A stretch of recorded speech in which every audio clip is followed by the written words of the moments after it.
नमस्कार, news India देख रहे हैं पर आपके साथ मैं हूं सुरभि तिवारी। खबरों में अब वक्त हो चला राजधानी एक्सप्रेस खबरों का और सबसे पहले आपको ये खबर शिमला से जुड़ी हुई दे देते हैं। दरअसल शिमला से लक्सर पहुंचा मस्जिद विवाद। लक्सर में मस्जिद के अवैध निर्माण का विरोध देखने को मिला है। हिंदू जागरण मंच ने अब विरोध प्रदर्शन की शुरुआत की है। शिमला में मस्जिद के अवैध निर्माण के विरोध प्रदर्शन के बाद से कई शहरों से ऐसी खबरें सामने आ रही है जहां अवैध मस्जिद के निर्माण का विरोध किया जा रहा है। हिमाचल के बाद अब उत्तराखंड के लक्सर में हिंदू जागरण मंच ने मस्जिद के अवैध निर्माण का विरोध किया है। तो फिलहाल आपको याद होगा कि किस तरीके से हिमाचल प्रदेश के शिमला में जहां एक और लोगों की ओर से विरोध प्रदर्शन किया गया था और साथ ही मस्जिद के अवैध निर्माण के ढांचे को ढहाने का एक और कार्रवाई करने की भी मांग की गई थी। लगातार प्रशासन से गुहार लगाई गई थी। तो अब हिमाचल प्रदेश के बाद से ऐसा ही मामला उत्तराखंड के लक्सर से सामने आया। दरअसल लक्सर में भी हिंदू जागरण मंच का ये कहना है कि कई जगहों पर अब तक अवैध तौर पर मस्जिदों का निर्माण करवाया गया है, जिसका ध्वस्तीकरण होना चाहिए, जिस पर प्रशासन को कार्रवाई करनी चाहिए।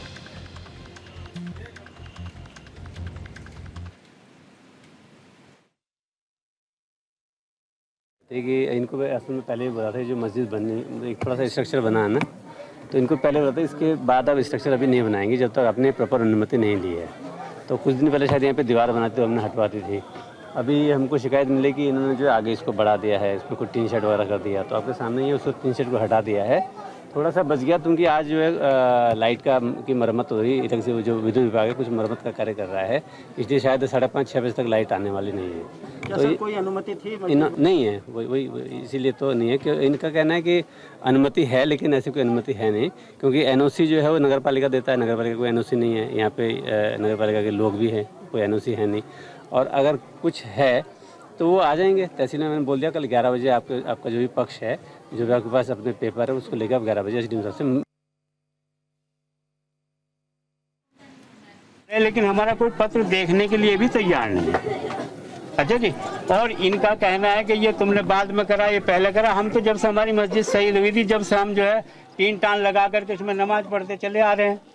अब न जाने कौन आदमी इनको क्या कहता है और कैसे ये चले आते हैं, और हमारे पेपर नहीं देखते। सबसे बड़ी बात यह है, अगर हमारे पेपरों में कहीं त्रुटि है तो उसके लिए पेपर निकाल के दिखाओ। उसके लिए हम तैयार हैं। अगर कोई गलती है तो उसको हम देंगे। ये देखिए एसडीएम साहब का ऑर्डर है। एक लाल मस्जिद करके रेलवे की भूमि पर 100 फीट का एक मकबरा बना हुआ था, जिसको नैनीताल हाई कोर्ट के आदेश के अनुसार उप जिलाधिकारी कार्यालय के द्वारा तोड़ दिया गया था। उसके एवज में वो लोग जो विधर्मी लोग हैं दूसरी जगह मस्जिद का निर्माण करना चाह रहे हैं उस समय से ही, लेकिन हम लोग उसका विरोध करते हैं, क्योंकि वो भूमि रेलवे की भूमि थी, रेलवे की संपत्ति थी। रेलवे ने अपने अधिकारों क्षेत्र में आकर उसको तुड़वा दिया गया था। तो सार्वजनिक तो नहीं कहेंगे, वो स्थान तो उनका निजी है, लेकिन मिश्रित आबादी होने के कारण दोनों पक्षों की भावनाओं का अगर सम्मान होता हो और वहाँ के लोग कोई आपत्ति ना करते हों तो हम लोगों को भी निर्माण में कोई आपत्ति नहीं थी। लेकिन वहाँ की जो आबादी है वो अपने आप को थोड़ा कठिनाई में महसूस करती है, तो उस निर्माण को रोके जाने का जो 5 साल से 6 साल से विषय चल रहा है, या तो उसके लिए वो कोई सार्वजनिक सहमति कायम करें, और अर्थात जोर मर्दी के या गुंडागर्दी के बल पर वो अगर कोई धार्मिक निर्माण करेंगे तो हम उसमें निश्चित रूप से चाहेंगे कि बिना जिलाधिकारी की अनुमति के वो निर्माण ना हो सके।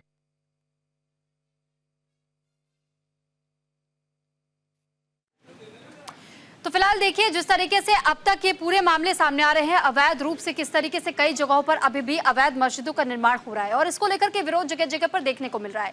ये जानकारी आपको दे दें कि शिमला के बाद से अब लक्सर में भी अवैध मस्जिद का विरोध किया जा रहा है। दरअसल हिंदू जागरण के नेताओं ने विरोध प्रदर्शन किया है। अवैध रूप से बन रही मस्जिद का विरोध जहां जगह जगह पर देखने को मिल रहा है, तो इसी बीच प्रशासन ने अस्थायी स्ट्रक्चर को हटवाने का काम भी शुरू कर दिया है।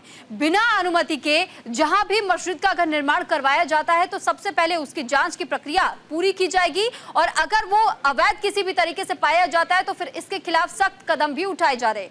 हालांकि इस बीच हिंदू जागरण मंच के नेताओं की ओर से शिकायत दर्ज करवाई गई थी। हिमाचल के शिमला और मंडी में भी इसी तरीके के अवैध निर्माण का मामला सामने आया था, जिसके बाद से मस्जिद के अवैध निर्माण को गिराने का काम वहां की आम जनता ने किया था, क्योंकि लोगों का गुस्सा इस कदर फूट पड़ा था कि लोगों की ओर से जहां कार्रवाई की मांग की जा रही थी, लेकिन बावजूद इसके जब कार्रवाई नहीं हुई तो इसको लेकर भी लोगों का गुस्सा फूटा और उसके बाद से अवैध ढांचे को गिराने का काम उनकी ओर से किया गया। हालांकि मामले को शांत करवाया गया और उस दौरान फिर प्रशासन की ओर से इस बात की जानकारी भी दी गई कि किस तरीके से इस मामले को शांत करवाया जाना चाहिए और साथ ही कार्रवाई हो रही है, यह भी लोगों को बताया गया। अब मामला लक्सर से सामने आया। इस पर ज्यादा जानकारी के साथ जसवीर सिंह लक्सर से इस वक्त सीधे हमारे साथ जुड़ चुके हैं। जसवीर, आपसे जानना चाहेंगे कि ये मामला कब सामने आया, कब पता चला कि मस्जिद जिसका निर्माण हो रहा है वो पूरी तरीके से इलीगल है, क्योंकि मुस्लिम पक्ष तो ये कह रहा है कि उनके पास तमाम डॉक्यूमेंट्स है।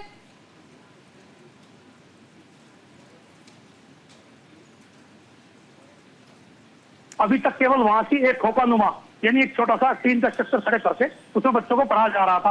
वो कह रहे थे कि हम केवल दीनी तालीम यहाँ दे रहे हैं। अब आगे उसकी जो दीवारें हल्का उसका निर्माण शुरू किया गया, तब वहां जो आसपास के हिंदू पक्ष के लोग हैं उन लोगों ने उस पर आपत्ति जताई और खासकर हिंदू जागरण मंच के लोगों ने इसका पूरा विरोध किया। विरोध इस रूप में किया गया कि मौके पर तो उन लोगों ने विरोध किया, लेकिन तहसील में जाकर के बाकायदा जो उपजिला अधिकारी हैं उन तमाम अधिकारियां उन्हें जाकर के अपनी लिखित में शिकायत दी और ये कहा कि साहब ये गलत तरीके से किया जा रहा।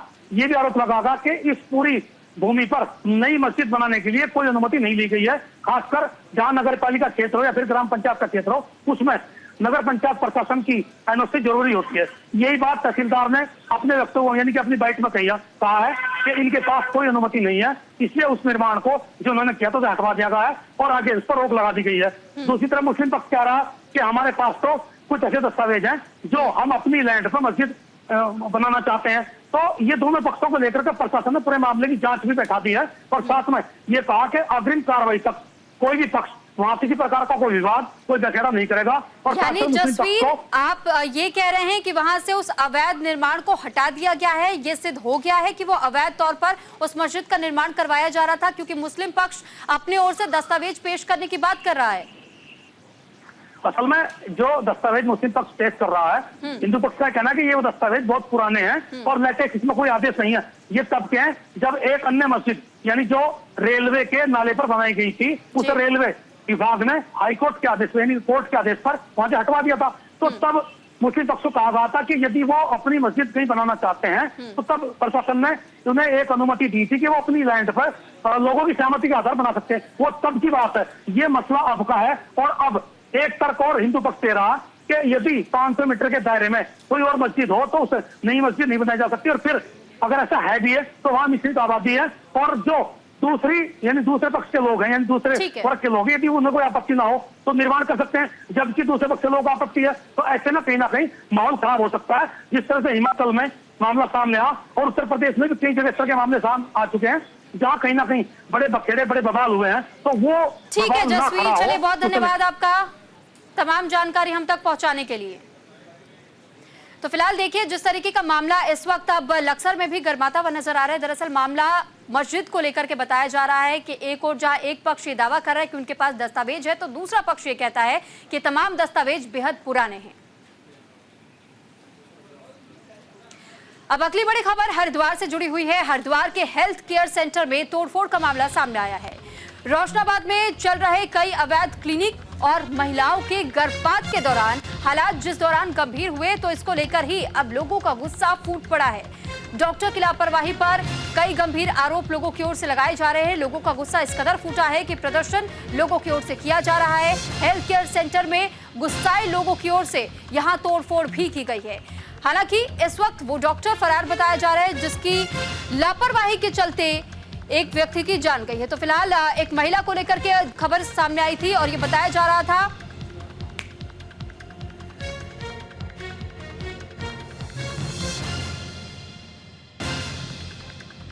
आपको दे रहे हैं कि किस तरीके से यहाँ अवैध क्लिनिक में कई महिलाओं को लेकर कैसी खबरें सामने आ रही थी, जहां पर गर्भपात के दौरान जब महिला की तबीयत बिगड़ी तो इसको लेकर के जो लोग खासतौर पर जो परिजन बताए जा रहे थे उनकी ओर से गुस्सा देखने को मिला और परिजनों का गुस्सा इस कदर फूटा कि हेल्थ केयर सेंटर में तोड़फोड़ कर दी गई। तो ये तस्वीरें फिलहाल हम उसी दौरान की आपको दिखा रहे हैं जिस वक्त यहां पर हेल्थ केयर सेंटर में तोड़फोड़ की गई है।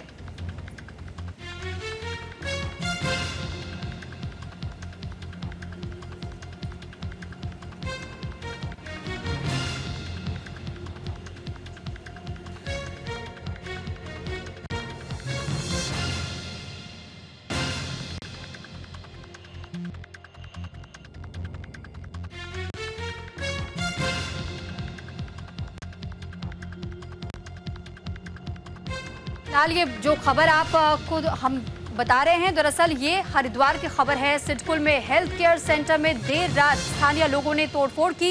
एक महिला के गर्भपात के दौरान डॉक्टर की लापरवाही से उसकी हालत बेहद गंभीर हो गई, जिसके बाद से लोगों में आक्रोश फैल गया और मौके पर पहुंची पुलिस ने स्थिति को शांत कराने की कोशिश की, लेकिन घटना के बाद से हेल्थ केयर सेंटर के डॉक्टर वहां से फरार हो गए। स्थानीय लोगों का यह आरोप है कि रोशनाबाद में कई अवैध क्लिनिक अब तक चल रहे हैं। जहां इस तरह की घटनाएं लगातार होती दिखाई दे रही हैं, तो स्वास्थ्य विभाग का कोई भी अब तक अधिकारी की ओर से टिप्पणी नहीं जारी की गई है, ना ही कोई आधिकारिक तौर पर बयान दिया गया है। और विभाग को कई बार शिकायतें भी दी जा चुकी हैं, लेकिन कोई ठोस कार्रवाई अब तक नहीं हुई है।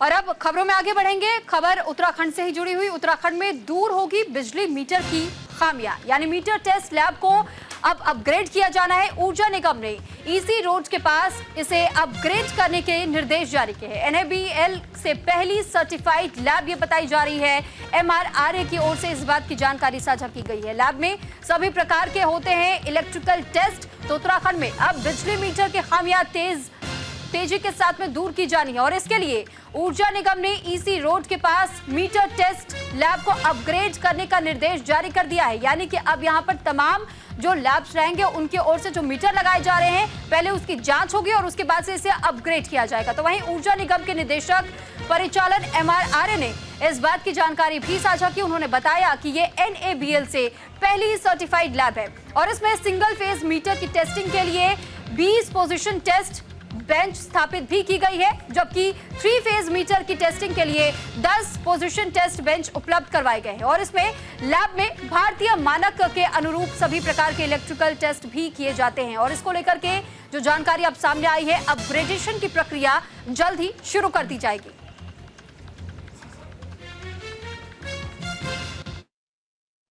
मैं इसमें ये हमारे 2 लैब हैं, एक हल्द्वानी में और एक देहरादून में हमने कर रखा है। ये लैब हमने अपग्रेड किया, इसे एनएबीएल सर्टिफिकेशन से ये हमने अपग्रेड कर रखा है। इसमें जो हमारे मीटर टेस्ट होंगे, पर्टिकुलर सोलर के लिए भी हमें ज़रूरत पड़ी इसकी, सोलर और अन्य उपभोक्ताओं के लिए। इसमें हमने इसमें जो लैब बनी है हमारी, उसमें हम पर डे 40 से 50 मीटर टेस्ट करते हैं और ये एनएबीएल हैं और ये जो सर्टिफिकेट मिलता है ये 100% ओके होता है। पहले भी सही था, लेकिन हमारे कुछ ओम्बड्समैन ने इसे माना नहीं, तब हमने इसे एनएबीएल लगाया। तो वहीं उत्तराखंड में 38वें राष्ट्रीय खेलों का आयोजन होना है और ऐसे में अक्टूबर-नवंबर के बीच में कार्यक्रम का आयोजन होगा। 38 प्रतियोगिताओं के लिए राज्य के 7 शहरों का चयन उत्तराखंड में इस साल अक्टूबर-नवंबर के बीच में जहां को राष्ट्रीय खेलों की 38 प्रतियोगिताओं के लिए राज्य के 7 शहरों का चयन हो चुका है, लेकिन अभी तारीख तय नहीं की गई है।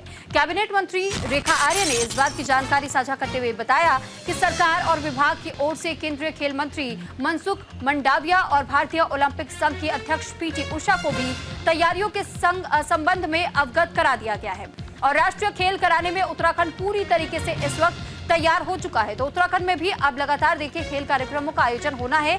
अक्टूबर और नवंबर के महीने को लेकर के ये कहा जा रहा है कि अक्टूबर और नवंबर के मध्य में, यानी कि अभी भी तारीखें तय नहीं की गई हैं, लेकिन मध्य में राष्ट्रीय खेलों का आयोजन यहां करवाया जाएगा। इसको लेकर के अब बैठकें भी कई बुलाई जा चुकी हैं। साथ ही ये भी जानकारी आपको दे दें कि कार्यक्रम आयोजन के तहत में 38 प्रतियोगिताओं के लिए राज्य के 7 शहरों का चयन किया गया है।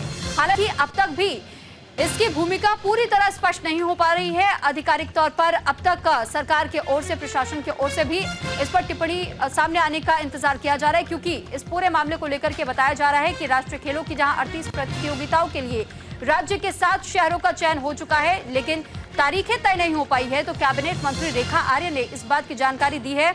कहा है कि सरकार और विभाग की ओर से केंद्रीय खेल मंत्री मनसुख मंडाविया और साथ ही भारतीय ओलंपिक संघ के अध्यक्ष पीटी उषा को भी तैयारियों के संबंध में अवगत करा दिया गया है।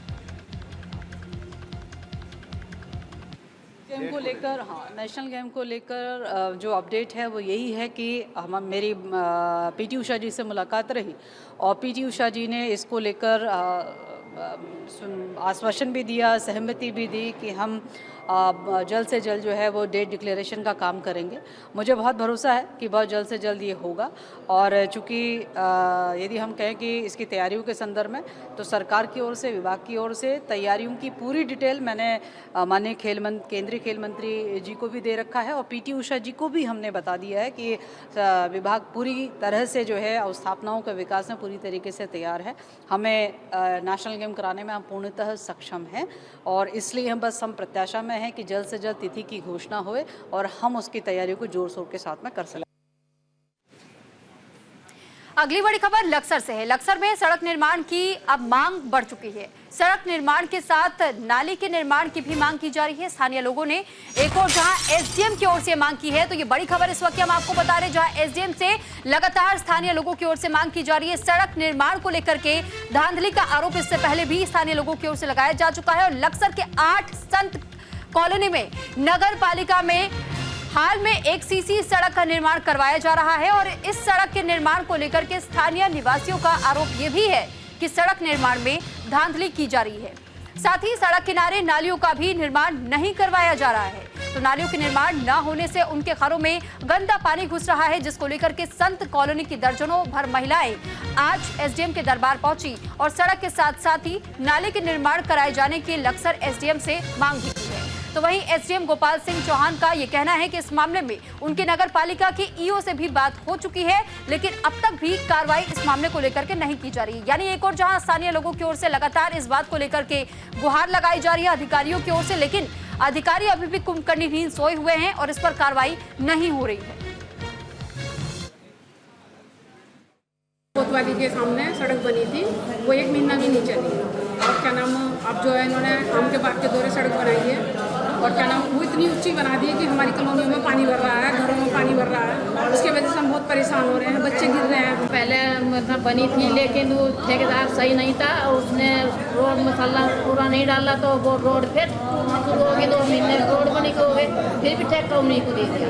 15 साल से देख रहे हैं, पूरी कॉलोनी है जो कि नाली का पानी जाने का कोई साधन नहीं है, प्लाटों में पानी जा रहा। अब अगला हमारा पानी रोक दिया, रोड पर पानी भरेगा। अब 15 साल से रोड नहीं बनी है वहाँ पे। अभी थाने की तरफ, थाने वाले रोड पे जो रोड बनी थी वो टूटने से मार्ग पर रोड निर्माणाधीन है, वो रोड गलत तरीके से बन रहा है, उसमें नाली अति आवश्यक है। अगर नाली बन जाए तो पूरी संत नगर कॉलोनी का पानी उसमें निकासी हेतु आ जाएगा, ठीक है। और सड़क तो सारी जगह है ही, लेकिन अगर ना उस सड़क में नाला इंक्लूड हो जाए तो पूरी संत नगर कॉलोनी का पानी उसमें आ जाएगा और लोगों की समस्या का समाधान हो सकता है। आज 15-20 औरतें, क्या बल्कि ज़्यादा औरतें और 2-4 आदमी और भी एसडीएम साहब के पास मिलने के लिए गए थे। उन्होंने आश्वासन दिया कि जल्दी ये काम हो जाएगा।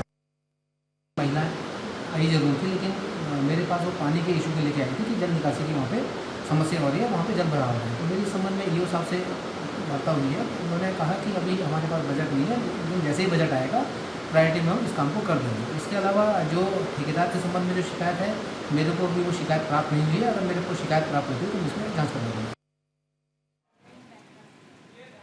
तो वहीं देखिए, हरिद्वार में ट्रैफिक की समस्या एक बार फिर से बढ़ती हुई दिखाई दे रही है और ई रिक्शा की बढ़ती संख्या को लेकर के इस वक्त यहां लोगों की समस्या और ज्यादा बढ़ चुकी है। लगभग 10,000 ई रिक्शा अब तक रजिस्टर्ड है, लेकिन ई रिक्शाओं के लिए अभी भी किसी प्रकार से कोई रूट निर्धारित नहीं किया जा रहा है। हरिद्वार में ई रिक्शा वाहनों की बेतहाशा बढ़ती संख्या ट्रैफिक के लिए समस्या बन चुकी है। ई रिक्शाओं के लिए रूट निर्धारण नहीं किया जा रहा है और इसी को लेकर के लोग कहीं ना कहीं गुस्से में है। लोगों का ये कहना है कि ई रिक्शाओं के कारण इन दिनों ट्रैफिक की समस्या से लोगों को जूझना पड़ रहा है, लिहाजा हजारों ई रिक्शा बेतरतीब ढंग से सड़कों पर दौड़ रहे हैं और रेलवे स्टेशन और बस स्टैंड के बाहर भी ई रिक्शाओं की भीड़ से लक्सर इस वक्त जाम की स्थिति से दो चार हो रहा है। और इसी को लेकर के हरिद्वार जिले में लगभग 10,000 ई रिक्शा रजिस्टर्ड बताए जाते हैं, तो जिनमें से 6,000 से ज्यादा ई रिक्शा अकेले हरिद्वार शहर में दौड़ रही है। ARTO का ये कहना है कि ई रिक्शा के लिए रूट निर्धारण और परमिट जारी करने की कोई व्यवस्था नहीं है। कोई भी ई रिक्शा खरीदता उसका रजिस्ट्रेशन करा सकता है। वहीं ट्रैफिक पुलिस भी ई रिक्शाओं का रूट निर्धारण कर ट्रैफिक सुचारू कराने के लिए कोई पहल नहीं कर पा रही। ई रिक्शा के संख्या निर्धारण के संबंध में हमें उच्चाधिकारियों लेवल से कोई अभी दिशा निर्देश नहीं प्राप्त हुए हैं। कोई भी ई रिक्शा के लिए आवेदन करता है रजिस्ट्रेशन के लिए तो उसका रजिस्ट्रेशन हो जाता है। हमें रिपोर्ट भेजी जा चुकी है और सिर्फ हरिद्वार ही नहीं अन्य शहरों में भी जहाँ पे भी इस तरह की समस्याएं आ रही हैं वहाँ से भी रिपोर्ट आ रही है। संख्या निर्धारित करना परमिट से परिवहन विभाग परमिट जारी करता है क्षेत्र और मार्ग पे। तो चूँकि ये ई वाहन है तो ई वाहन को परमिट से मुक्त सेंट्रल गवर्नमेंट मॉर्थ द्वारा ही किया गया है, शासनादेश द्वारा। तो इसलिए अभी इन पे परमिट की शर्तें आरोपित नहीं की जा सकती। जैसे ये परमिट की शर्तों में आ जाएंगी तब मार्ग क्षेत्र इनका बनाया जा सकता है। तो हरिद्वार में नकली नोट बनाने वालों का भंडाफोड़ हुआ है। पुलिस ने गैंग का भंडाफोड़ किया है। 6 गिरफ्तार किए गए हैं। अब तक 500 रुपए के 451 नकली नोट अब तक इनके पास से बरामद किए जा चुके हैं। हरिद्वार पुलिस ने नकली नोट बनाने वाले गिरोह का भंडाफोड़ किया और गिरोह में शामिल 6 आरोपियों को गिरफ्तार भी कर लिया। तो आरोपियों के कब्जे से 500 रुपए के 451 नकली नोट की अब तक बरामदगी की जा चुकी है। बताते चले कि आरोपियों ने देहरादून और हरिद्वार में बड़े पैमाने पर नकली नोट मार्केट में चलाए हैं, जिसकी खोजबीन पुलिस द्वारा भी की जा रही है। तो हरिद्वार के SSP प्रेमेंद्र सिंह डोभाल ने प्रेस कॉन्फ्रेंस करके इस पूरे मामले का खुलासा किया। उन्होंने इस बात की भी जानकारी दी कि रानीपुर कोतवाली पुलिस ने चेकिंग के दौरान सौरभ, निखिल, अनंतवीर और नीरज नाम के 4 आरोपियों को पकड़ लिया है और उनके कब्जे से नकली नोट, लैपटॉप और प्रिंटर भी बरामद किए हैं। तो वहीं पूछताछ में मामला जब सामने आया कि गैंग के सरगना मोहित और विशाल है। दोनों ने पहले YouTube से नकली नोट बनाने का काम सीखा और फिर गैंग बना करके देहरादून में नकली नोट छापने का काम शुरू करने लगे, जिसके बाद पुलिस ने मोहित और विशाल को दबोच लिया। इस गैंग में शामिल सदस्यों ने देहरादून, हरिद्वार में नकली नोटों की बड़ी खेप मार्केट में उतार भी दी थी, जिसका पता लगाया जा रहा है।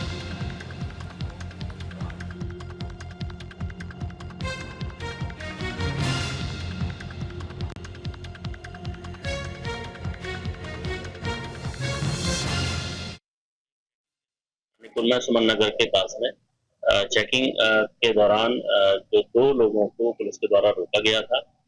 जो संदिग्ध व्यक्ति थे, इनसे जब इनकी चेकिंग की गई तो इनसे कुछ जो नोट हैं 500 के जो नोट हैं वो नकली नोट प्राप्त हुए थे। पुलिस के द्वारा जब इनके और इनके साथियों के बारे में पूछताछ की गई तो सभी को करते हुए करीब 5 लोग इसमें पुलिस ने अभी तक अरेस्ट किए हैं। इसमें जो मुख्य अभियुक्त है 6 अभियुक्त इसमें अरेस्ट किए गए हैं और इसमें जो मुख्य अभियुक्त है वो पूर्व में यहाँ पर एक कंपनी में काम करता था, उसके द्वारा ही इन लोगों को जोड़ा गया था। और 6 के 6 अभियुक्त, इसमें 5 सहारनपुर क्षेत्र के और 1 हापुड़ का रहने वाला। और इसी के साथ फिलहाल इस बुलेटिन में इतना ही। आप बने रहिए न्यूज़ इंडिया के साथ।